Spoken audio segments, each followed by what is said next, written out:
네, 안녕하세요. 저는 담빛학교 공동대표교사 김승주입니다. 오늘 날씨가 너무 좋더라고요. 네, 아주 좋은 이런 토요일에 귀한 시간 내주셔서 저희 학교 입학 설명회에 참석해 주셔서 진심으로 감사를 드립니다.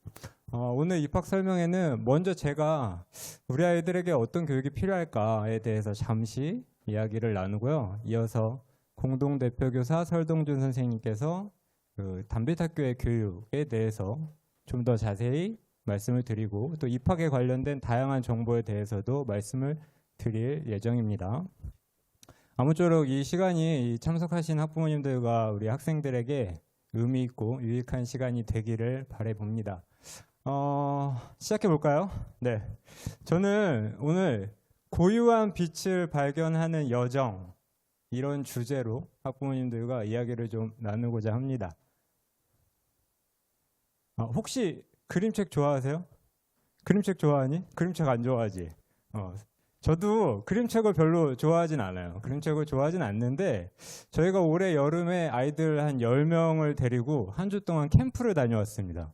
근데 그때 읽었던 그림책이 너무 인상적이어서 오늘 이 그림책을 학부모님들과 함께 나눠보면 좋겠다 싶어서 제가 그림책을 한번 가져와 왔습니다. 제목은 노스 에르사에라는 그림책인데요. 애벌레 이름이에요. 특별한 애벌레 노스 에르사의 이야기를 한번 들어보시겠습니까? 여기 노스 에르사에라는 애벌레가 태어났습니다. 그런데 이 노스 에르사에는 어딘지 모르게 좀 특별해요. 다른 애벌레들과는 달리 조금 작고요. 모든 애벌레들이 좋아하는 나뭇잎을 노스 에르사에는 좋아하지 않습니다. 별로 입맛에 맞지 않거든요. 그런 노스 에르사에를 보고 친구들이 이렇게 얘기합니다. 야, 크고 멋진 나비가 되기 위해서는 잎을 먹어야 해. 그런데 너는 왜 잎을 안 먹니? 그러자 노스 에르사에가 잎이 너무 맛이 없어가지고 도저히 너무 맛이 없어서 먹을 수가 없다고 이야기를 하면서 그러면서 친구들한테 이렇게 물어요. 그런데 꼭 나비가 되어야 해?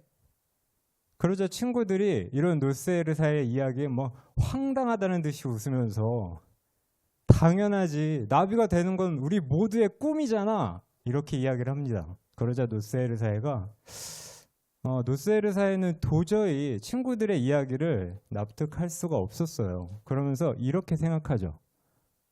잠시만, 안 넘어가요. 어떻게 모두의 꿈이 같을 수 있지? 노스 에르사에는 다른 친구들과 달리 잎을 먹지 않았습니다. 대신에 여러 색깔의 다양한 꽃을 먹고 지냈어요. 이 알록달록한 애벌레 모습이 보이시나요? 근데 이런 노스 에르사의 모습을 친구들은 이해할 수가 없습니다. 그리고 그런 노스 에르사를 비난하고 지탄하죠. 그러면서 이렇게 이야기를 해요. 도대체 오늘은 무슨 꽃을 먹은 거야? 저러고도 애벌레라고 할 수 있어? 쟤는 저렇게 해서 나비가 될 수 있을까? 세월이 지나자 모든 애벌레들은 자라서 나비가 되어 훨훨 날아갔습니다. 그런데 노스 에르사에는 여전히 작은 애벌레로 남아있죠. 어떤가요? 이 작은 애벌레 불행해 보이시나요?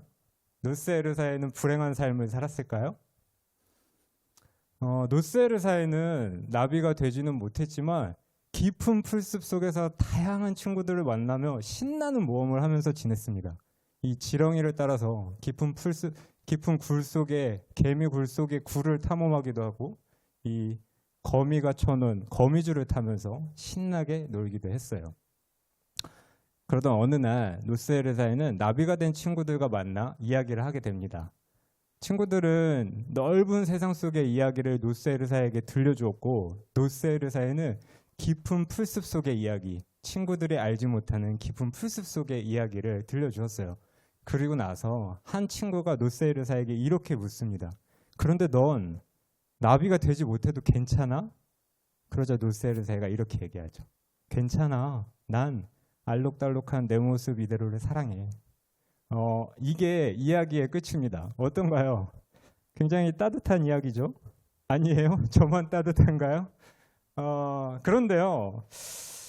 이 모두가 크고 멋진 나비가 되기 위해서 경쟁하고 그리고 다른 방식의 성장은 인정하지 않는 이 애벌레 사회, 이 사회의 모습이 마치 우리 사회, 우리 교육의 모습과 참 많이 닮아 있지 않습니까? 그림책에 나오는 이 노스에르사에는 굉장히 특별한 애벌레입니다. 뭐가 특별하냐면요. 주변에서 넌 아니야, 넌 그렇게 살면 안 돼 라고 그렇게 이야기를 하는데 뭐 개념치 않고 당당하게 자기의 인생을 살아가잖아요. 굉장히 자존감이 높은 애벌레예요. 그렇다면 만약 우리 아이들은 현실에서 어떨까요? 아마도 자신의 생각과는 별로 상관없이 그저 입시 경쟁에 어쩔 수 없이 뛰어들어가지고 경쟁에 온 힘을 쏟다가 지쳐가거나 아니면은 나는 남들보다 잘할 수 없겠어 라는 이런 열등감에 시달리면서 굉장히 괴로운 학창 시절을 보내는 아이들이 상당히 많이 있겠죠. 그런데 사실 이런 모습들은 우리가 기대하는 모습은 아닐 겁니다. 여러분의 자녀는 어떤 색을 가지고 있습니까? 저는 우리 아이들이 노스에르사에처럼 저마다 다양한 빛깔을 가지고 있다라고 믿습니다. 왜냐하면 하나님께서는 모든 사람들을 아주 고유하고 특별한 존재로 지으셨기 때문이에요. 그래서 저는 그렇게 믿고 있습니다.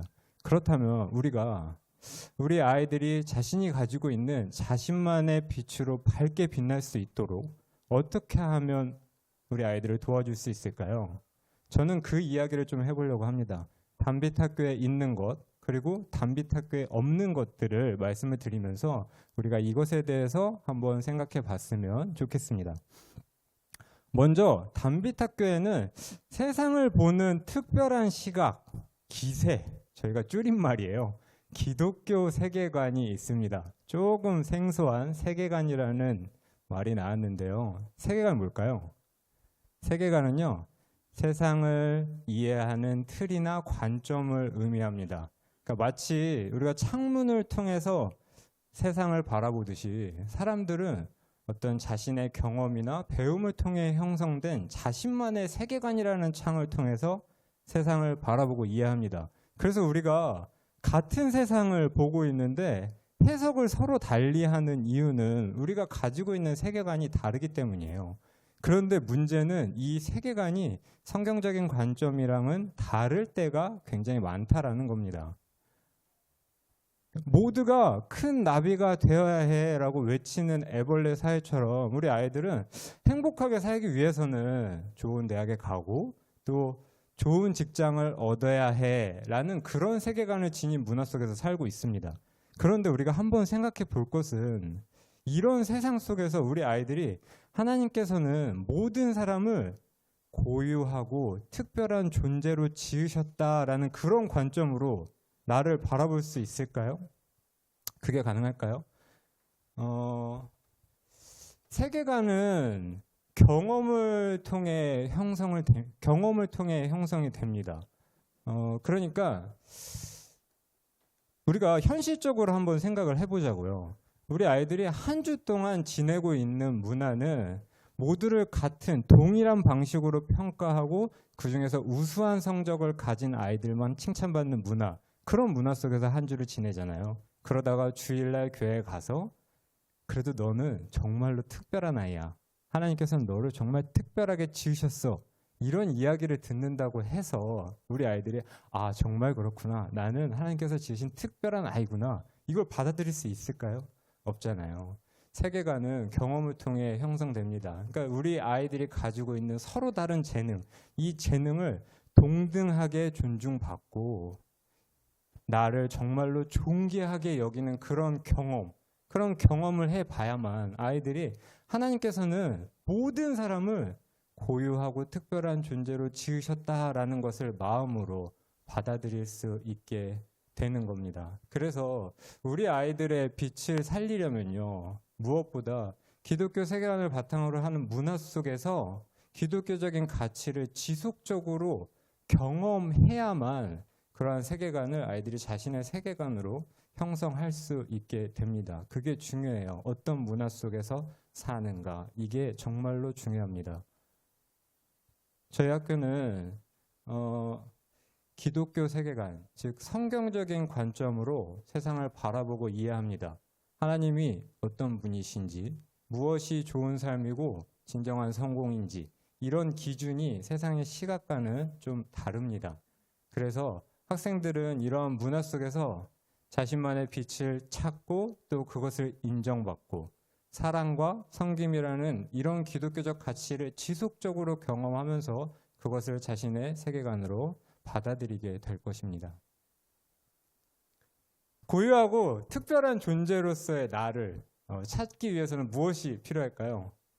네, 자신만의 빛을 발견하기 위한 경험이 필요합니다. 그런데 우리 학생들에게 부족한 건 사실 이런 빛을 찾기 위한 다양한 경험이 부족하고 시간도 부족하죠. 저는 고등학교 재학 시절에 인터넷 사업을 시도해 본 적이 있습니다. 친구와 함께. 그 MP3 음악 파일을 다운받을 수 있는 사이트를 고등학교 2학년 때 제가 한번 만들어 본 적이 있어요. 근데 사실 그건 시작이었고 제가 진짜로 하고 싶었던 건 이런 벅스뮤직이나 지니뮤직과 같은 음악 서비스를 하는 사이트를 만들어 보고 싶었습니다. 제가 하고 싶은 일이 생기니까요. 무료하고 재미없던 학교 생활이 180도 달라졌어요.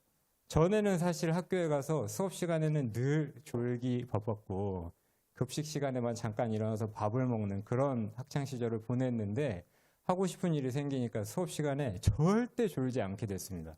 수업 시간에 그 사업 실현을 위한 계획을 세우고 그리고 사업을 위해 필요한 지식들을 학습하면서 그렇게 시간을 보냈어요. 그런데 학생 신분으로는 도저히 넘기 힘든 그런 벽을 이렇게 제가 탁 마주하면서 도전을 멈추게 됐습니다. 너무 안타까운 일이었어요. 하지만 소득이 없었던 건 아닙니다. 그때는 할 수 없었지만 나중에 성인이 돼서 다시 한번 도전해보자 이렇게 마음을 먹고 그러려면 컴퓨터를 좀 더 제대로 공부해 봐야겠다 이런 생각이 들었습니다. 그래서 대학교에 가서 컴퓨터를 전공하게 됐어요. 저는 가끔 이런 생각을 합니다. 그때 제가 무언가에 관심이 생겼을 때 제가 가지고 있는 그 관심사를 좀 더 깊이 있는 경험으로 이어갈 수 있도록 도움을 주는 어른이 내 곁에 있었으면 어땠을까? 그러니까 실제 인터넷 사업을 하고 있는 사람들을 만나게 해준다거나 아니면은 학생 신분으로서 이 사업을 실행해 볼 수 있는 방안을 함께 고민해 줄 수 있는 그런 어른이 곁에 있었으면 어땠을까? 그것을 학교가 해줄 수 있으면 어땠을까? 만약 그랬다면 지금 제가 이 자리에 없지 않았을까? 이런 생각도 한번 해보는데요. 저희 학교는요. 자신의 관심사를 깊이 있게 경험해 볼 수 있는 내가 만드는 수업이 있습니다. 예이지만 만약 어떤 학생이 저와 같이 인터넷 사업을 한번 해보고 싶다라고 한다면 인터넷 사업에 필요한 지식을 학습한다거나 아니면 실제 이 사업을 진행해보고 있는 사람들을 가서 인터뷰해 본다거나 그리고 이 사업을 실제로 학생 신분으로 해볼 수 있도록 한번 도전을 해본다거나 하는 것을 개인 프로젝트의 주제로 설정할 수가 있고 그 모든 과정을 어드바이저 선생님, 마치 담임 선생님의 역할을 하시는 분들인데 그 어드바이저 선생님들과 함께 논의해 나갑니다. 그러니까 학생들은 이런 시간을 통해서 스스로 계획하고 스스로 학습하며 자신만의 빛을 찾고 발전시켜 나갑니다. 그리고 이런 과정은 고등과정의 인턴십으로 이어져서 하나님께서 각 사람에게 주신 소중한 사명을 찾아가는 그런 귀한 여정이 되는 거죠. 학부모님들께서는 그 학창 시절에 성적표를 받아보셨을 때 어떤 생각이 드셨어요? 부모님한테 들키지 않게 빨리 숨겨야겠다. 아버님들은 이렇게 고개를 끄덕끄덕 하시는 것 같고 어머님들은 좀 아니신 것 같고 그 성적표에 나와 있는 숫자들 있잖아요. 우리 때는 뭐 수음이한가 그리고 등급이 나오기도 하고 그 숫자가 나를 제대로 보여주고 있다라는 생각을 하신 적이 있으신가요?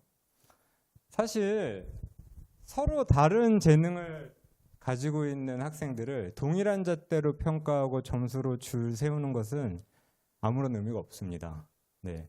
그래서 저희 학교는 아이들을 점수, 등수로 평가하지 않습니다. 대신에 그래서 전통적인 형태의 성적표가 저희 학교에는 존재하지 않아요. 대신에 학생들의 변화 과정 그리고 성장 과정을 담은 성장 기록부가 존재합니다. 학생들이 무엇에 관심을 가지고 있는지, 어떤 도전을 했고 또 실제로 무엇을 할 줄 알게 됐는지 이러한 내용들을 상세하게 적는 거죠. 우리 각자에게 필요한 것은 이 남들보다 뛰어난 사람이 되는 것이 아닙니다. 네, 남들보다 뛰어난 사람이 되는 게 필요한 게 아니라 우리에게 중요한 것은 이전에 나보다 성장하고 성장하는 방법을 배워가는 겁니다. 그래서 이런 문화 속에서는 친구들과 더 이상 경쟁하지 않아도 됩니다. 그러니까 친구를 이기기 위해서 공부하지 않아도 된다는 거예요. 그러니까 친구들은 서로의 성장을 격려하고 또 도와주고 협력하는 조력자이자 협력자가 되는 겁니다. 그것은 이런 문화 속에서만 가능한 일인 거예요. 중고등학교 시절을 보내면서 학교에서 나를 제대로 이해하고 있는 사람, 나에 대해서 제대로 알고 있는 사람들이 얼마나 있으셨나요? 많이 있으셨어요? 혹시 학부모님들은 담임 선생님과 얼마나 깊이 있는 대화를 나눠보신 적이 있으신가요? 친구들과는요? 사실 같은 반 친구라 할지라도요, 대화 한번 제대로 나눠보지 못한 경우가 많고, 담임 선생님과는 뭔가를 잘못해서 혼나거나 아니면 성적이나 또 진로에 관한 상담을 하는 것을 제외하고는 뭐 의미 있는 대화를 나눠본 경험이 많지 않으실 겁니다. 이렇듯 이제 학교에서 친구들 그리고 담임 선생님과 서로를 진정으로 이해하고 소통할 수 있는 그런 깊은 관계를 맺는 건 사실 굉장히 어려운 일이에요. 실제로 우리가 학교를 다녀봐서 알잖아요. 그 굉장히 어려운 일인데 우리 학교는 좀 다릅니다. 우리 학교는 서로를 진정으로 이해하고 소통할 수 있는 깊은 관계를 맺어가기 위한 그런 관계를 만들어가기 위한 다양한 노력을 하고 있어요. 그 중에 하나가 바로 어드바이저 선생님의 존재입니다. 그러니까 어드바이저 선생님들은 6명의 학생들과 3년 동안 함께 합니다. 그리고 그 시간 동안 학생들의 성장 과정을 면밀히 지켜보고 그 과정에서 학생들이 겪는 다양한 고민, 학생들이 겪는 다양한 아픔, 이 모든 것들을 함께 나누고 함께 논의해 갑니다.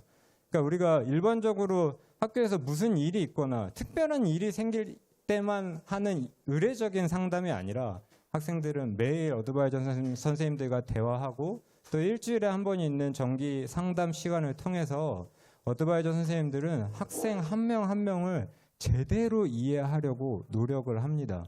그리고 학생들은 매일 아침에 하루 열기 시간을 통해 나는 오늘 하루를 어떻게 보낼지를 나누고 또 저녁에 있는 하루 닫기 시간을 통해 나는 오늘 하루 무엇을 느꼈는지, 무엇이 날 불편하게 했는지, 무엇이 날 기쁘게 했는지 이런 자신의 감정들을 나누게 됩니다. 이런 시간 등을 통해서 저희는 학생 한 명 한 명을 정말로 제대로 알아가고 그리고 서로를 제대로 이해하고 기쁨과 슬픔을 함께 나눌 수 있는 그런 정말 가족 같은 공동체를 만들어 나가려고 합니다. 네, 그런데 앞서 말씀드린 이런 교육은요, 사실 학교 혼자서 할 수 있는 일은 아닙니다. 네, 그 아프리카 속담에 한 아이를 키우기 위해서는 온 마을이 필요하다 이런 말이 있어요. 이렇듯이 우리 아이들 한 명을 키우기 위해서는 먼저 교사, 그리고 친구들, 그리고 학부모님들이 필요합니다. 이 모든 사람들이 하나님을 향한 같은 믿음 아래 우리 아이들의 성장을 위해서 함께 기도하며 그리고 지원해야 합니다. 그렇게 우리가 든든한 교육 공동체를 이루어 나갈 때 아이들은 이런 든든한 공동체를 발판으로 자신의 인생을 좀 더 당당하게 살아갈 수 있을 거라고 생각을 합니다. 보시듯이 저희 담빛학교는 이제 막 시작하는 학교예요. 네, 그래서 사실 학생들이 지금 존재하지 않고 그리고 어떠한 성과나 결과를 보여드릴 수 있는 것이 별로 없습니다. 그리고 이런 부분이 학부모님들께서는 조금 불안함으로 다가올 수 있다는 것도 잘 알고 있습니다. 그런데 저희가 한 가지만은 확실하게 말씀드릴 수 있어요. 뭐냐면요. 저희 학교에는요, 아이들에게 정말 진심인 선생님들이 계시다는 겁니다. 한 학부모님께서 입학 상담을 하시면서 학교를 왜 설립하게 됐냐라고 이렇게 물으셨어요. 그래서 제가 아이들이 좀 행복해졌으면 좋겠다. 아이들이 좀 행복해졌으면 해서 학교를 세우게 됐다라고 이렇게 말씀을 드렸습니다. 그렇습니다. 저희는 이런 교육이 아이들이 더 행복한 삶을 살아가기 위해 그런 도움을 줄 수 있다라고 믿고 있고, 그리고 여기 계신 선생님들은 우리 아이들이 행복하게 살기를 바라는 마음으로 헌신하겠다고 기꺼이 저희와 함께 하신 분들입니다. 앞에서 우리 아이들에게 필요한 교육은 무엇이 있을까? 어떤 것들을 우리가 지원해야 될까? 이런 이야기를 나눴지만 다 필요합니다. 하지만 결국 교육에서 가장 중요한 건요, 사람입니다. 한 아이 한 아이를 정말로 존귀하게 여기고 그 아이의 성장을 위해서라면 자신의 마음과 시간을 아낌없이 쏟고 늘 자신의 부족함을 가지고 하나님 앞에 나가서 기도할 수 있는 그런 선생님들과 함께라면요, 우리 아이들은 반드시 자신만의 빛을 찾아 아름답게 빛날 거라고 저는 확신합니다. 그러니까 그런 든든한 선생님들과 함께 진정한 교육 공동체를 이루어갈 여러분들을 초대합니다. 네, 감사합니다. 들어주셔서 감사합니다. 저는 이제 승주 쌤에 이어서 단빌학교의 구체적인 교육 철학이 무엇인지, 그리고 교육의 방법은 무엇인지 이런 것들을 좀 말씀을 드릴 거고요. 앞서 노스에르사의 애벌레 이야기, 그러니까 이렇게 이제 느끼죠. 맞는 얘기고 당연한 얘기야. 근데 그게 구체적으로 우리 인생에서는 어떻게 적용되는 거지? 이런 느낌이 들 수가 있어요. 예를 들면 저 같은 경우에는 되게 말씀드리기 민망한데 공부를 굉장히 잘했어요. 네, 공부를 굉장히 잘했고 그래서 정말 많은 사람들에게 계속해서 교수가 돼야 되지 않냐라는 요구와 권유와 뭐 안타까움과 이런 얘기들을 엄청 많이 들었어요. 정말 수백 번은 들은 것 같아요.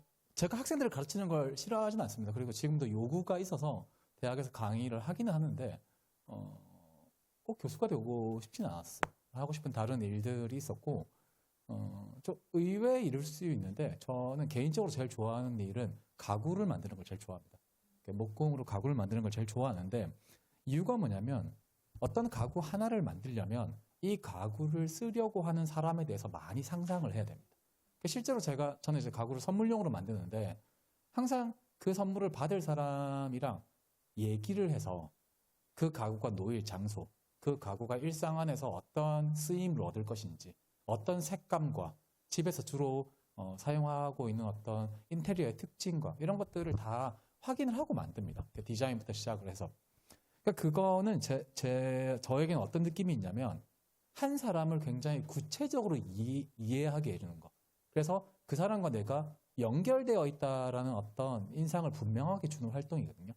꼭 가구가 아니더라도 그런 방식으로 사람과 사람이 연결되어 있다라는 걸 느끼게 해주는 어떤 활동들을 저 개인적으로 되게 좋아하는데 앞서 이제 공부에 대한 이야기를 했잖아요. 이게 우리 사회의 되게 전형적인 문화 중에 하나인데요. 그러니까 재능 낭비라는 얘기 많이 들어보셨죠? 예를 들면 머리가 엄청 똑똑한 애가 저 농사를 지을 건데요 라고 하면 야, 재능이 아깝게 너는 연구를 해야지 뭐 이런 얘기를 합니다. 근데 이게 굉장히 이상한 이야기예요. 왜냐하면 왜 그 재능은 꼭 이 직업이어야 하지? 그러니까 무슨 얘기냐면 재능은 중요해요. 그런데 그 재능을 학생이 당사자가 어떤 종류의 의미와 연결할 건가를 생각하지 않고 재능 이꼴 딱 정해진 직업이 있는 건 거예요. 그것이 교육이 보여주는 혹은 우리 사회가 보여주는 어떤 안타까움이라고 생각하고 그래서 대안학교를 통해서 단빌학교를 통해서 저희가 이제 실현하고자 하는 교육은 무엇인가라는 걸 한번 말씀을 드려보겠습니다. 앞서 이제 김선주 선생님께서 기독교 세계관에 대한 이야기, 그 다음에 우리 학교에 있는 것과 없는 것 이런 것들에 대한 이야기를 주셨습니다. 저는 이제 구체적으로 그러면 단비대학교라는 곳에서 학생들이 살아가면서 소명이라는 것들을 어떻게 찾아가는지, 그리고 그 과정에서 프로젝트 수업을 포함한 단비대학교 교육은 어떤 식으로 이렇게 엮여 들어가는지에 대해서 말씀을 좀 드려볼게요. 대안학교를 고민하는 부모라면 뭐 우리 애가 입시에서 1등이었으면 좋겠어. 뭐 우리 애가 꼭 의대를 갔으면 좋겠어. 이런 니즈를 가지고 있는 부모님은 사실 많지 않을 거예요. 그러니까 대안학교를 고민하는 부모님은 많은 경우 우리 아이가 첫 번째로 행복했으면 좋겠어. 그 다음에 뭔가 좋아하는 걸 찾고 몰두하는 그런 모습을 봤으면 좋겠어라는 게 대개의 경우 우리 아이의 적합한 삶이라는 걸 찾고 싶어하는 부모의 갈망입니다. 그리고 굉장히 당연하고 바른 갈망이라고 생각해요. 그러니까 뭐가 됐든 간에 몰입하는 걸 원하죠. 학습 몰입, 배움 몰입, 성장 몰입, 이런 몰입을 원합니다. 근데 중요한 건 이 몰입을 어떻게 해내는 거지? 라는 게 이제 의문인 건 거죠. 그리고 학교라는 곳은 그걸 위한 나름의 과학적인 지식, 연구된 어떤 결과들, 그리고 체계화된 어떤 방식들, 이런 것들을 이제 구현하는 게 학교겠죠. 이 그림은 몰입이라는 게 뭔가라는 걸 설명할 때 전 세계에서 가장 많은 연구자들이 인용하는 공인된 어떤 하나의 표라고 할 수 있는데요. 여기가 이제 몰입인데요. 이게 그 플로우 시어리라고 몰입 이론이라는 이론을 이렇게 압축해 놓은 그림입니다. 핵심이 뭐냐면 몰입이라고 하는 상태는 사람이 가지고 있는 능력, 그리고 그 사람에게 요구되는 어떤 과제의 수준, 이게 둘 다 높을 때, 그러니까 꽤 도전적인 일에 대해서 내가 노력해서 해낼 수 있을 만한 역량을 가지고 있을 때, 요게 만날 때 몰입이 일어난다는 거예요. 그리고 자, 여기 한번 봅시다. 내가 할 수 있는 능력은 아직 부족한데 과도하게 많은 기대를 받으면 사람은 불안하죠. 당연한 거예요. 근데 높은 기대에 대해서 내 능력이 조금 좋아졌어요. 그러면 각성, 그러니까 약간 도전감이라고 하죠. 긴장도 되지만 한번 해볼 수도 있을 것 같은데 뭐 이런 느낌이 드는 거예요. 그리고 내가 이제 몰입 상태에 있다가 그걸 계속해서 성취해내다 보면 좀 익숙해지죠. 그러면 자신감 혹은 통제감이라고 하거든요. 이건 이제 내가 잘할 수 있을 것 같아. 이런 느낌을 받게 되죠. 교육이 뭐지? 학습이 뭐지? 성장이 뭐지? 이런 질문을 던져본다면 약간 지금 내가 가지고 있는 것보다 조금 도전적인 각성의 상태를 이렇게 만나고 그거에 대해서 내가 한번 깊게 몰입해서 다룰 수 있게 됐어. 해낼 수 있네? 라는 몰입을 경험하고 그걸 반복적으로 학습해서 내가 이건 잘하는 사람이구나 라고 하는 자신감을 갖게 되는 거. 요 사이클을 반복적으로 하게 하는 게 교육이어야 하는 거죠. 그게 학습의 경험이고 성장의 경험인 거죠. 그런데 현실적으로 부모님들이 택하는 모습이 뭔지 한번 볼게요. 자, 그게 지금 이겁니다. 높은 기대치와 거기에 필요한 어떤 지식, 기술, 그리고 환경을 제공해 주는 것. 그러니까 지원도 많이 하고 그리고 기대도 높게 걸고 그게 만났을 때 멘토가 되는 거예요. 부모도 멘토가 되고 교사도 멘토가 되는 겁니다. 근데 많은 경우에 특히 요즘에는 이제 자녀들이 귀하잖아요. 그러니까 이제 어떻게 되냐면 지원은 엄청나게 해줘요. 별로 어렵지 않은 일에 대해서. 애들이 조금이라도 실패할까 봐 엄청 염려합니다. 절대 다치면 안 되고 절대 자존감에 이제 극이라고 하죠.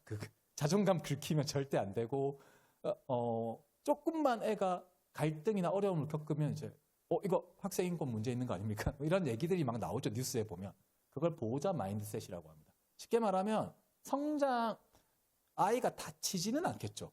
외적으로 혹은 표면적으로. 하지만 인생 전체로 놓고 보면 성장하지 않은 아이의 삶이라고 하는 건 삶 전체에 대한 손해일 수 있어요.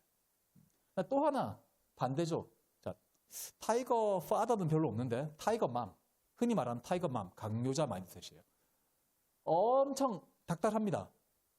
환경은 잘 제공되지 않은 상태에서. 그러니까 정확히 말하면 애가 이걸 해낼 수 있을 만한 어떤 심리적인 준비 상태, 주변의 여건 이런 것들이 되어 있지 않은데 야, 너만 힘들어? 다 해.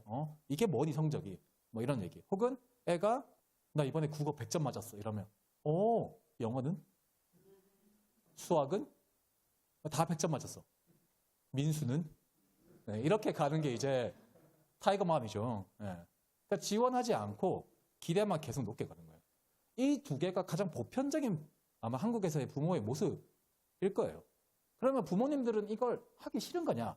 그게 아니라 이게 한 부모가 한 명의 양친 부모가 단독적으로 하기엔 되게 어려워요.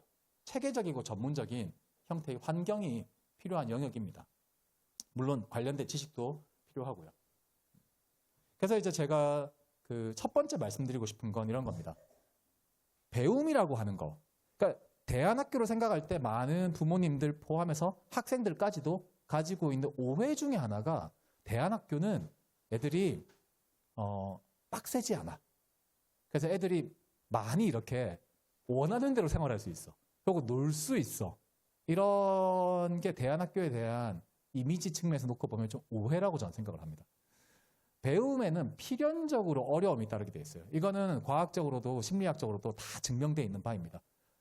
어떤 종류의 도전을 극복하는 경험이 없이는 뇌에 아무런 변화가 일어나지 않아요. 그래서 배움에는 필연적으로 어려움이 따르는데 그 어려움을 대처하는 과정을 통해서 성장이라는 게 일어납니다. 그러면 우리한테 필요한 건 뭐냐면 무엇을 통해서 학생은 어려움을 마주하고 즉 이거 엄마 아빠 나 이거 못하겠어. 쌤 저 이거 안 하면 안 돼요? 그러니까 이렇게 하지 않고 어떻게 그 어려움을 넘어서는가라는 질문에 대답하는 것이 대안학교여야 하고 부모님이어야 하고 교사여야 하는 건 거죠. 제가 생각할 때 단비학교가 생각할 때는 이 세 가지가 핵심이라고 생각합니다. 마주할 만한 가치가 있는 도전. 그 다음에 그런 도전을 하는 것이 외로운 싸움이 아니게 하는 것. 그리고 전문적이고 체계적인 지원 환경. 하나씩 살펴보겠습니다. 마주할 만한 가치가 있는 대상, 마주할 만한 가치가 있는 도전이라는 건 뭐냐? 이거는 이제 1차적으로 해볼 만한 도전적인 일이 아니면 동기가 안 생겨요. 그러니까 앞에 봤었던 거를 보면 여기 무관심 같은 거예요.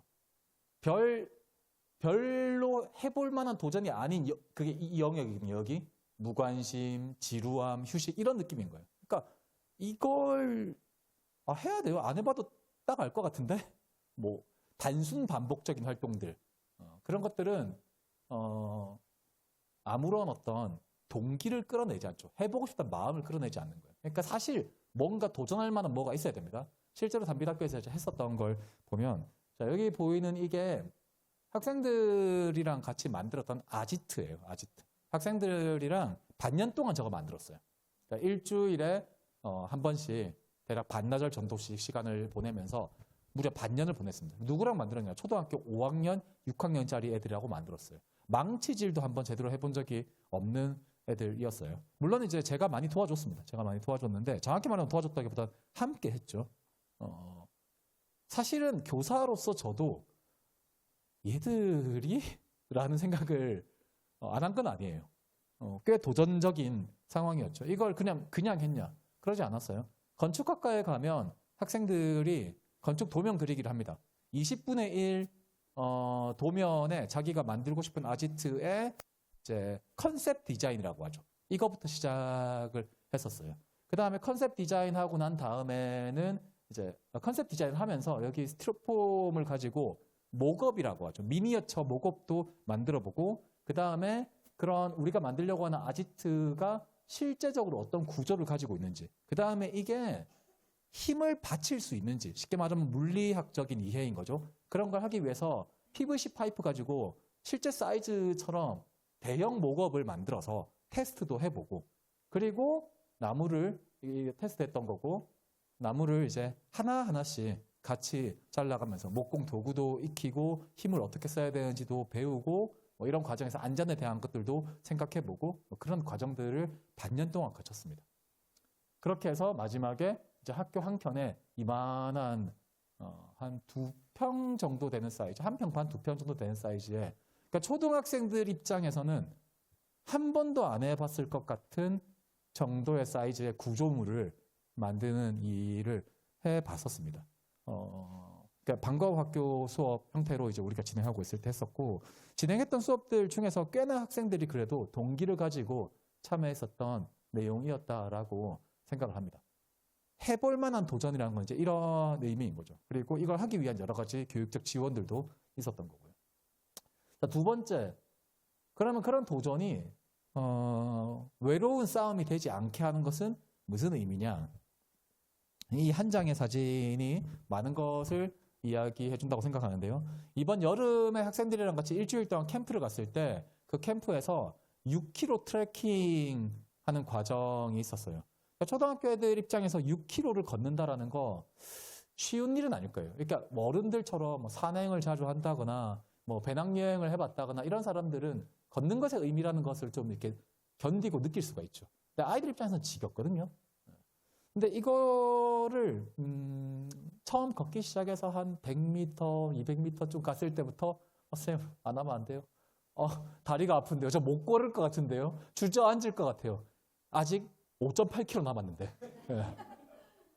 한 명도 나고자 없이 다 갔어요. 11명의 아이들이 갔는데 한 명도 나고자 없이 다 갔거든요.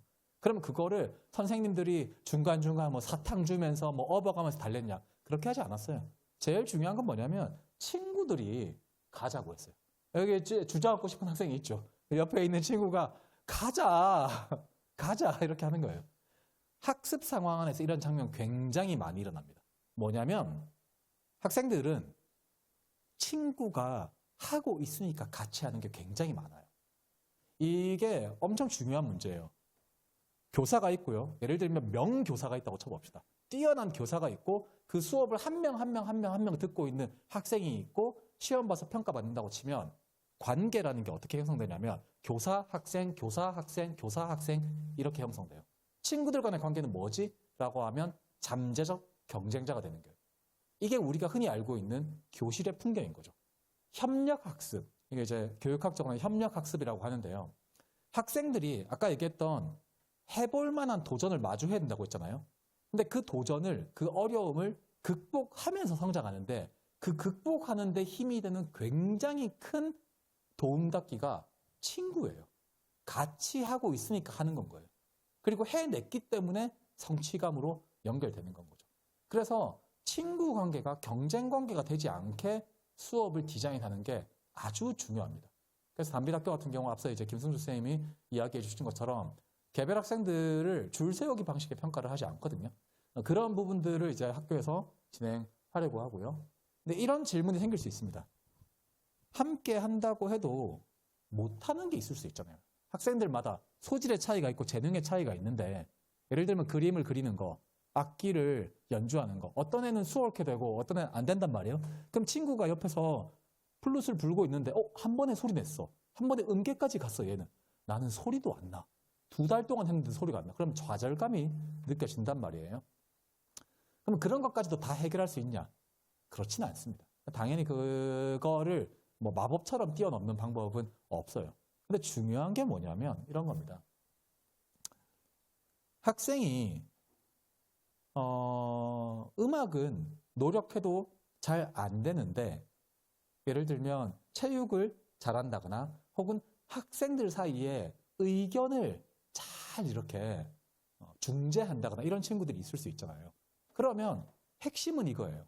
내가 모든 걸 다 잘하지 않더라도 내가 이 또래 그룹 안에서 내 친구들 관계 안에서 의미 있는 기여를 하고 있어. 즉 내가 쓸모 있는 사람이야. 그러니까 친구들한테 이게 그냥 받아줄게 이 개념이 아니에요.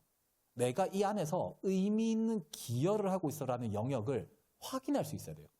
다르게 얘기하면 이걸 전인 교육이라고 하죠. 전인 발달. 학생들마다 다 편차가 있어요. 그럼에도 불구하고 모든 학생은 자기가 가지고 있는 기여의 영역을 확인할 수 있어야 됩니다. 그래서 단비학교의 평가 체계거든요. 단비학교의 평가 체계를 보면 여기 앞에 되게 복잡하게 되어 있는데 이게 뭐냐면 학기 말이 되면 일주일 동안 학생들과 함께 무엇을 배웠고 어떤 걸 성취했는지를 종합적으로 얘기 나누는 시간을 가집니다.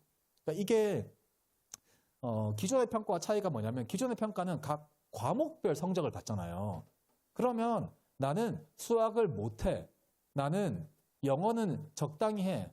나는 국어는 잘하는 것 같아. 이게 다 개별적이라는 거예요. 근데 그게 아니라 이게 다 묶여서 학교라는 공동체 안에서 혹은 내 친구들과의 관계 안에서 나는 어떤 사람이야 라는 걸 이해하는 게 굉장히 중요합니다. 여기 부모님들 같은 경우에 사회생활을 하다 보면 예를 들면 이럴 거 아니에요.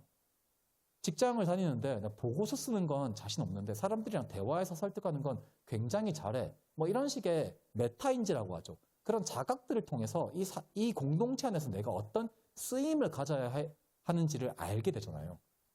아이들의 성장 과정도 똑같습니다. 그런 방식으로 공동체 안에서 자기의 기여를 확인하는 것.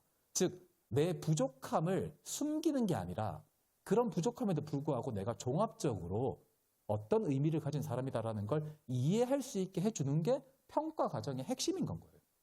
그래서 그렇다고 저희가 성적표가 아예 없는 건 아닌데요. 그러니까 기존에 우리가 알고 있는 성적표가 없고 학생의 발달을 기록한 피드백이 있다라는 건 거죠.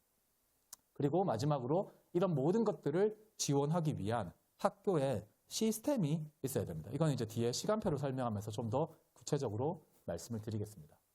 그래서 무엇이 학습자를, 학생을 도전하고 성장하게 만드는가라고 생각을 해보면 의미 있는 도전, 그러니까 동기가 있어야 되는 거죠.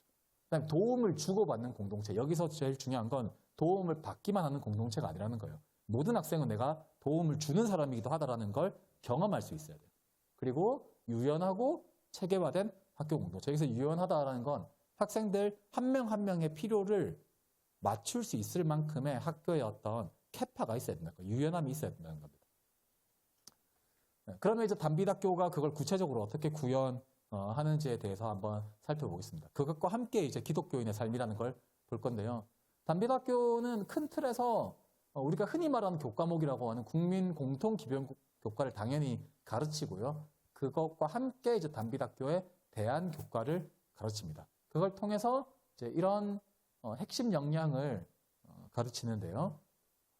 자, 이게 이제 단비학교 중등 과정의 전체 시간표의 구조입니다. 이 자세한 건 제가 넘기면서 다시 또 설명을 드릴게요. 큰 틀에서 보면 1학년 때는 이제 이런 대안 교육을 어릴 때부터 받은 경우는 별로 없을 테니까 대안 교육에 대한 기본적인 적응, 그리고 자기 이해, 그다음에 공동체와 함께 이제 살아가는 것, 이런 것들을 학습하는 게 초점입니다.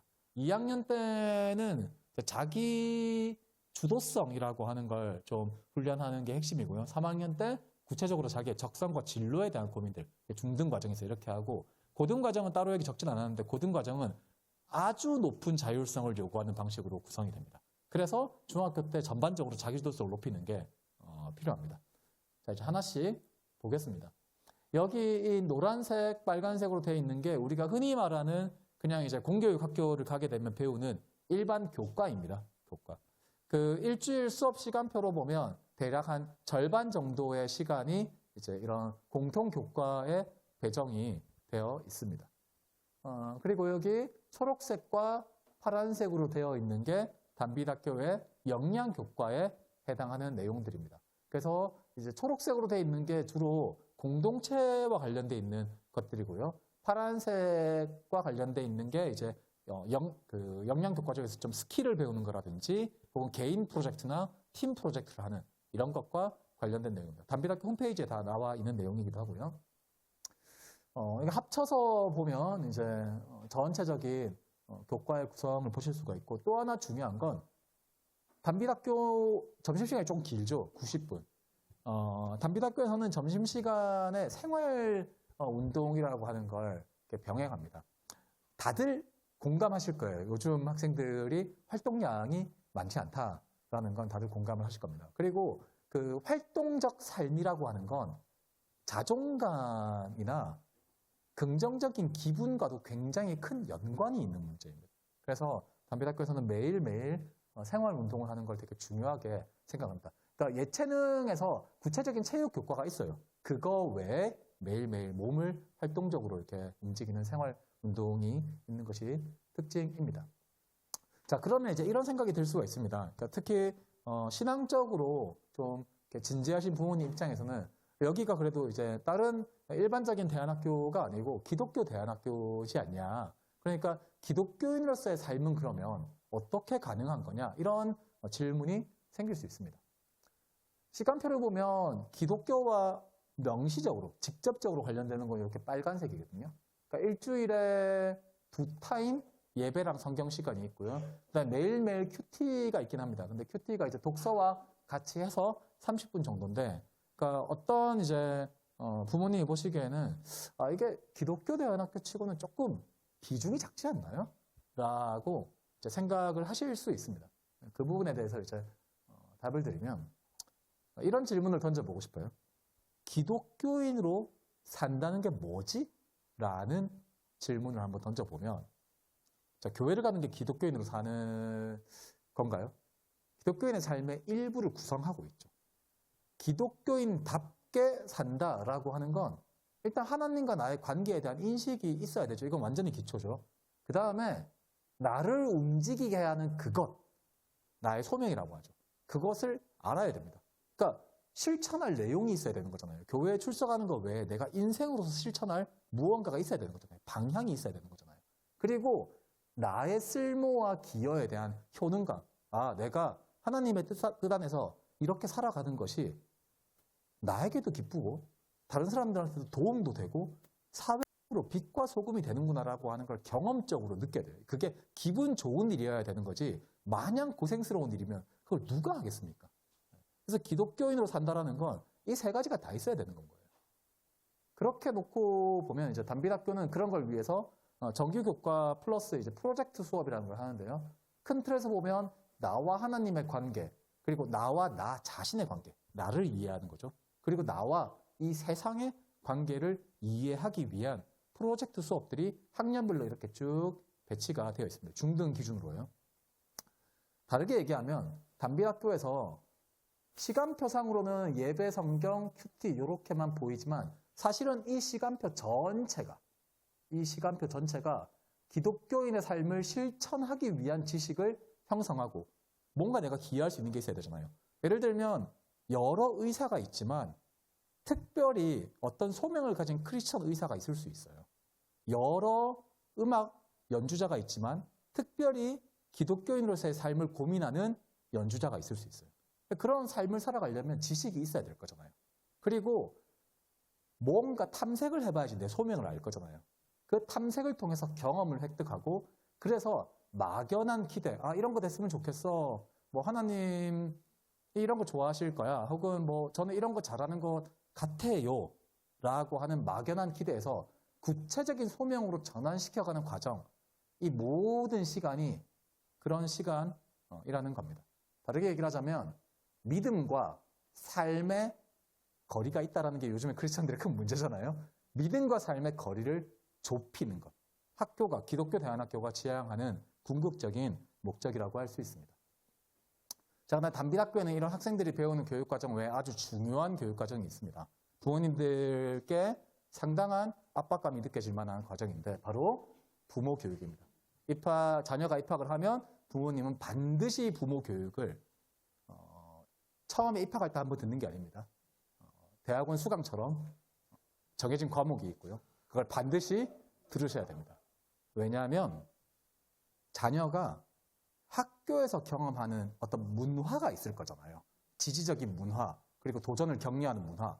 그것과 집에서 경험하는 것이 다르면 곤란합니다. 이거에 대해서 잠재적 학습 과정이라고 하는 이론이 있어요. 학생들은 말하지 않아도 현실로 드러나는 질서를 배우거든요. 그래서 이 질서의 괴리가 있으면 혼란이 생겨요. 그리고 혼란이 생기면 무조건 편한 쪽으로 가게 돼 있어요. 그래서 그것을 일치시키기 위해서 부모님들도 함께 교육을 받으셔야 합니다. 자, 그럼 이제 단빛학교에 입학하는 건 어떤 식으로 이제 하게 되냐? 입학 대상자는 일단 예비 중1, 그러니까 현재 6학년 혹은 예비 중2, 현재 중1 이렇게가 이제 대상이고요. 학년별로 12명씩 구성을 합니다. 그리고 기본적으로 크리스천 가정의 자녀, 부모님 두 분이 다 이제 교회를 다니시는 걸 기본 혹은 권장을 하고요. 혹시 한 분만 다니신다고 하면 최소한 안 다니시는 부모님이 자녀가 크리스천으로서의 교육을 받는 것에 대해서 반대하지 않으셔야 돼요. 그러니까 본인이 교회 가지 않더라도 그걸 지지할 수 있어야 됩니다. 그 다음에 이제 단비대학교의 중요한 입학 기준은 우수성이 아닙니다. 적합성을 기준으로 학생들을 이제 선발하게 됩니다. 그래서 오늘 입학 설명회를 하고 나면 바로 원서 접수를 시작을 하게 돼요. 그리고 12월 13일에 원서 접수를 마감하게 됩니다. 접수 현황이나 이런 것들은 중간중간 저희가 공유를 드릴 거예요. 뭐 궁금하실 수 있잖아요. 몇 명이나 신청했어요? 뭐 이런 거 궁금할 수 있잖아요. 네, 그런 거 공유를 드릴 거고. 그 다음에 12월 15일에서 19일 사이에 학생, 그 다음에 학부모 함께 이렇게 인터뷰하는 시간을 가질 겁니다. 그렇게까지 하고 나면 이제 입학을 확정을 하고 학생이 이제 단비대학교에 입학생이 되어도 괜찮은 것 같습니다라는 공지를 드릴 거고, 그 다음 등록 절차를 밟게 될 겁니다. 자, 그러면 이제 입학 신청서에 대해서 조금 설명을 드릴 건데, 여기 홈페이지에 가면 단빛 소식이라고 있고요. 거기 공개 자료실에 들어가면 입학 신청서 파일이 있거든요. 한글 파일도 있고, 그 입학 신청서와 함께 주민등록 등본, 학생생활기록부, 건강기록부 이렇게 4가지 서류를 필수로 제출하게 되어 있는데, 승주쌤 그 신청서 부모님들께 좀 나눠주시겠어요? 그 입학 신청서를 보시면 이게 그 오늘 10월 25일부터 12월 13일까지 굉장히 긴 기간 동안 신청서를 접수를 하잖아요. 작성하시는데 시간 꽤 걸리실 거예요. 꽤 걸리실 건데, 자, 이런 생각이 들 수 있습니다. 우리 아이가 글쓰기가 부족한데 입학 신청서를 부모가 대신 써주면 안 되나요? 이 입학 신청서는 학생이 써야 되는 내용과 부모님이 써야 되는 내용이 구분이 되어 있거든요. 그거에 대해서 제가 조금 안내를 드릴게요. 입학 신청서 2페이지를 열어보시면 작성 유의사항 및 안내라고 있습니다. 앞서 말씀드렸던 것처럼 단비대학교는 우수성의 기준이 아니라 적합성의 기준에서 선발합니다라고 되어 있고요. 그 적합성이라는 건 학교의 신조, 제가 쭉 말씀드린 학교의 철학, 그 다음에 기독교 대안교육이 가지는 의미와 필요성, 그러니까 크리스천으로서 그리고 성장을 지향하는 교육을 정말로 바라시냐라는 거. 그 다음에 그리스도인으로 살아간다는 게 그렇게 쉬운 일만은 아니거든요. 그러면 가치관의 어떤 여러 가지 고민들도 있을 수 있어요. 그런 어려움에 대한 고려가 실제로 있으시냐. 그리고 이제 친구들과 함께 지내는 것에 대해서 동의를 하느냐. 그러니까 예를 들면 저는 다른 애들이랑 같이 하는 거 안 하고 싶은데요. 이런 경우라면 뭐 이제 개인적으로는 존중할 수 있지만 학교 공동체 멤버가 되기 힘들겠죠. 그런 것들이 적합성의 기준인 건 거예요. 그리고 이제 지원 신청서에는 필히 각자 작성을 해 주시고 작성한 내용을 서로 참조하지 않기를 권유드립니다라는 게 있습니다. 이게 뭐냐면 애가 쓴 걸 보고 부모님이 맞춰서 부모 작성란을 작성하지는 마시라. 그러니까 애의 내용을 디펜스 해주기 위해서 뭘 쓰지는 마시라라는 얘기예요. 그 다음에 이제 편집이나 이런 것들은 그냥 자유롭게 하시면 됩니다. 자유롭게 하시면 되고 분량도 자유롭게 하시면 돼요. 몇 가지 궁금할 만한 것들을 좀 설명을 드릴게요. 3번째 페이지 입학 지원서의 이제 인적 사항란에 보면 학생의 이메일과 핸드폰 기재란이 있거든요. 없으면 없음이라고 쓰시면 됩니다. 그 다음에 부모님의 직업 같은 경우에는 저희가 학교를 이제 운영을 하면서 부모님이 가지고 있는 다양한 직업들을 학생들의 학습 안으로 통합하려고 합니다. 그래서 부모님들이 각자 어떤 일을 하고 계신지를 이제 파악하기 위한 거인 거고요. 그리고 이제 거기 제일 밑에 보면 서명란이 3개 있죠. 학생도 서명해야 됩니다. 자기의 서명을 해야 되는 거예요. 자, 그 다음 페이지, 이제 페이지 숫자가 안 적혀있어서 조금 죄송한데 3. 학생 소개라는 페이지가 있습니다. 여기에 보면 이제 가족 사진을 학생이 정하고 그 가족에 대한 자기 나름의 소개를 하는 거거든요. 이 가족 사진은 이제 여러 가족 사진이 있을 거잖아요. 그 중에서 학생이 보여주고 싶은 나는 이 사진으로 우리 가족을 소개하고 싶다. 뭐 그런 사진을 정하면 되는 거예요. 꼭 사진관 가서 이렇게 딱 찍은 그런 가족 사진을 이야기하는 게 아닙니다. 그리고 그 옆 페이지에 보면 학생 소개라고 해서 또 사진을 2장 선정하는 페이지가 있는데요. 여기에는 꼭 학생이 나온 사진이 아니어도 됩니다. 학생이 자기 자신을 보여줄 수 있을 만한 어떤 사진을 고르면 되는 거예요. 예를 들면 이럴 수 있죠. 고양이나 강아지 사진을 골랐어요. 그리고 저는 동물 보호하는 거 정말 너무너무 좋아해요. 라는 자기소개를 할 수도 있는 거예요. 여러 가지 의미가 있을 수 있는 영역입니다. 그 다음에 이제 뒤에 나오는 것들은 쭉 그냥 보시면 아실 수 있는데 작성과 관련해서 제가 한 가지 가이드를 드리면 질문 중에서 학생이 혼자서 작성하기 어려운 질문이 있습니다. 분명히. 그러면 그런 건 어떻게 작성을 해야 되냐? 부모님이 그 질문을 놓고 학생과 대화하는 건 괜찮습니다. 대화를 하고 예를 들면 학생이 컴퓨터 타이핑이 좀 능숙하지 않다 이러면 부모님이 타이핑을 해주시는 것도 괜찮습니다. 다만 부모님이 어떤 유도 질문을 해서 그러니까 네가 수학을 좋아하잖아. 너 예배 한 번도 빠진 적 없지. 그러니까 이런 거를 하지는 마시라는 거예요. 그러니까 이거 입학지원서 쓰시면 여기 있는 질문 다 답하시려면 부모님이 어쩌면 내 아이지만 처음으로 이런 걸 얘기해 보는데 라고 하는 대화를 하셔야 될 수 있어요. 그래서 그런 시간들이 걸리는 거예요. 그냥 줄줄 쓰는 게 아니라. 그래서 아이와 함께 대화해서 내용을 쓰셔도 됩니다. 그리고 부모 작성란은 당연히 부모님이 그냥 이제 쓰셔야 되는 영역이고요. 그렇게 해서 이제 입학 신청서를 써주시면 되고,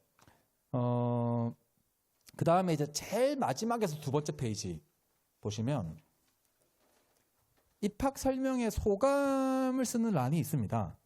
이거는 이제 입학 설명에 관련해서 좋은 말을 이렇게 해주세요. 후기 올려주시면 커피 쿠폰 보내드립니다. 뭐 이런 거 아니고요. 입학 설명회를 참석해서 이해하게 된 거, 혹은 입학 설명회에 참석했지만 아직 잘 모르겠는 거, 혹은 입학 설명회 날 오늘 딱 물어보지는 못했는데 이거 지원서 쓰다 보니까 좀 학교에 물어보고 싶은 거, 이런 것들이 있으면 여기다가 적어주시면 된다는 겁니다. 그리고 맨 마지막 페이지는 이 맨 마지막 페이지만 출력해서 원본 제출해 주셔야 됩니다. 나머지는 그냥 작성해서 파일 보내주시면 돼요. 뭐 원본으로 제출하셔도 되는데 파일로 보내주셔도 상관없습니다. 근데 마지막 페이지, 서약서 페이지는 이 페이지만 따로 출력해서 서명을 해서 원본으로 보내주셔야 되는데 여기 보면 모두 서명해야 됩니다. 그러니까 이 세 가지 서약을 다 서명을 해야 되고요. 학생과 학부모도 역시 다 서명을 해야 됩니다. 이 서약이 어떤 의미인지를 조금 말씀드리면 일단 우리 학교가 가려는 학교의 철학에 대해서 동의를 하셔야 되고요. 그 다음에 두 번째는 사교육 관련된 서약. 이 부분 부모님 참 궁금하실 수 있어요. 이거는 그냥 읽어볼게요. 중요하니까. 단비학교 입학 시 기독교 대안교육 재학생으로서 학교 교육 외 다른 학생에 대한 경쟁 우위, 진학 등을 목적으로 하는 일체의 사교육을 받지 않을 것이며 사교육을 통한 홀로 뛰어남의 추구가 단비학교의 교육 철학과 학교 신조를 위반하는 것이기에 사교육 확인 시 퇴교 조치 등 중징계를 받을 수 있음을 이해하고 동의하기에 아래와 같이 사약합니다. 자, 이게 무슨 얘기냐면 이럴 수 있어요. 애가 단비학교를 다니고 있는데 양궁을 해보고 싶다고 했어요. 학교 안에서 활 쏠 데는 없잖아요. 그러니까 그러니까 사교육이라는 건 사실 범위가 되게 넓죠. 그러면 그걸 배우러 가면 그건 사교육이냐? 그런 건 아니에요. 여기서 말하는 사교육의 핵심은 뭐냐면 단비학교 안에서 배우고 있는 어떤 내용에서 내가 다른 애보다 더 잘하고 싶으니까 보충학습을 받는 거. 그러니까 내가 뛰어나고 싶어서 다른 애보다 앞서가고 싶어서 보충학습을 받는 걸 저희는 사교육이라고 규정합니다. 그걸 왜 금지하냐면 저희 학교가 지키고자 하는 거, 아까 말씀드렸죠. 학생들은 협력학습을 통해서 또래 공동체의 힘을 통해서 어려움을 극복하고 이게 교육의 굉장히 중요한 원리라는 말씀을 드렸어요. 이게 깨지면 단비학교가 교육하는 근간이 무너지는 거거든요. 그래서 단비학교가 그런 종류의 사교육을 이제 금지한다라는 의미입니다. 그 다음에 미디어 관련해서는 학교 안과 밖을 포함하는 모든 교육 현장에서 스마트폰과 태블릿 등의 사용을 금지합니다. 이건 무슨 얘기냐면 예를 들면 각 가정에서 필요에 따라서 아이에게 스마트폰을 사줄 수는 있죠. 그것까지 저희가 금지한다는 건 아닙니다. 근데 단비학교가 이렇게 관리하는 교육의 시간이라는 게 있거든요. 그 교육의 시간에서는 단비학교가 필요하면 태블릿이나 노트북이나 이런 것들을 따로 학생들에게 사용할 수 있게 지급을 할 겁니다. 그거 외에는 미디어 사용을 금지하고요. 이거는 뭐 뉴스에 좀 빠르신 분들은 당장 내년부터 덴마크, 스웨덴, 미국, 호주, 뉴질랜드 이런 여러 국가에서 SNS랑 미디어 사용이 법적으로 금지되는 거 아마 아실 거예요. 그래서 그런 부분들과 함께하고 있다는 거를 이해해 주시면 될 것 같고요. 자, 그 다음에 이제 단비대학교의 수업료와 장학 내용은 여기 이제 보시는 바와 같습니다. 입학금은 딱 한 번 이제 입학할 때 내는 거고요. 그 다음에 수업료는 월 65만 원으로 책정을 하고 있습니다. 이렇게 책정한 근거에 대해서는 또 이제 부모님들과 따로 얘기를 나누는 시간들이 아마 있을 거예요. 제가 알기로는 어쨌든 대안학교 중에서 높은 편은 아니에요. 그 다음에 이제 여행 같은 걸 간다거나 이런 특별한 경비가 드는 경우에는 그거에 대해서는 따로 공지를 합니다. 그 다음에 이제 수업료 감면 대상이 있습니다. 목회자나 선교자인 경우, 그 다음에 형제 자매가 우리 학교를 이미 다니고 있는 경우, 그리고 이제 가계 곤란인 경우, 이렇게 세 가지의 케이스에 대해서는 수업료 감면을 적용을 하고 있습니다. 아까 이제 단비대학교 공간을 살짝 둘러보셨을 텐데, 이게 하나가 이제 학년 교실이에요. 1학년, 2학년, 3학년으로 이렇게 잠정적으로 정하고 있습니다. 그 다음에 여기 지금 앉아 계신 데서 뒤로 돌아보시면 지들끼리 뭔가 얘기하고 간식도 먹고 숙제도 하고 뭐 이럴 수 있는, 이게 그 교육에서 되게 중요한 게 어른의 눈에 띄지 않는 공간이 아이들에게는 꼭 필요합니다. 편안한 공간이 필요하죠. 그렇다고 완전히 막혀 있는 공간은 아닌 반쯤이 열려 있는 공간이 필요하거든요. 이제 그런 공간을 디자인해 놓은 거고요. 이거는 뭐 이제 눕방이라고 해서 누워서 하는 방입니다. 그다음에 이 건물 3층에 가면 하늘교회라고 이제 단비대학교를 좀 지지해 주는 교회가 있습니다. 그래서 하늘교회에서 가지고 있는 좀 큰 공간들이 있거든요. 저희가 생활 체육 활동이나 이런 것들을 할 때 야외에 나가서 하면 이제 베스트인데 비 오거나 영하 10도거나 이러면 좀 곤란하잖아요. 그럴 때 실내 활동을 하기 위해서 혹은 교실보다 좀 더 큰 형태의 어떤 활동을 해야 될 때 이제 하늘교회 공간을, 그다음에 식사는 하늘교회가 가지고 있는 이제 주방과 식당을 사용을 해서 이제 운영을 합니다. 그 외에 학교 나가면 바로 오른쪽에 이제 천변이 있거든요. 그 천변을 이제 적극적으로 활용을 해서 교육을 하려고 합니다. 네, 여기까지가 이제 단비대학교의 교육 내용, 교육 철학 이러한 부분이었고, 앞에 이제 김승주 선생님 발표해 주신 내용에 비해서 긴 내용이었는데 들어주셔서 감사합니다.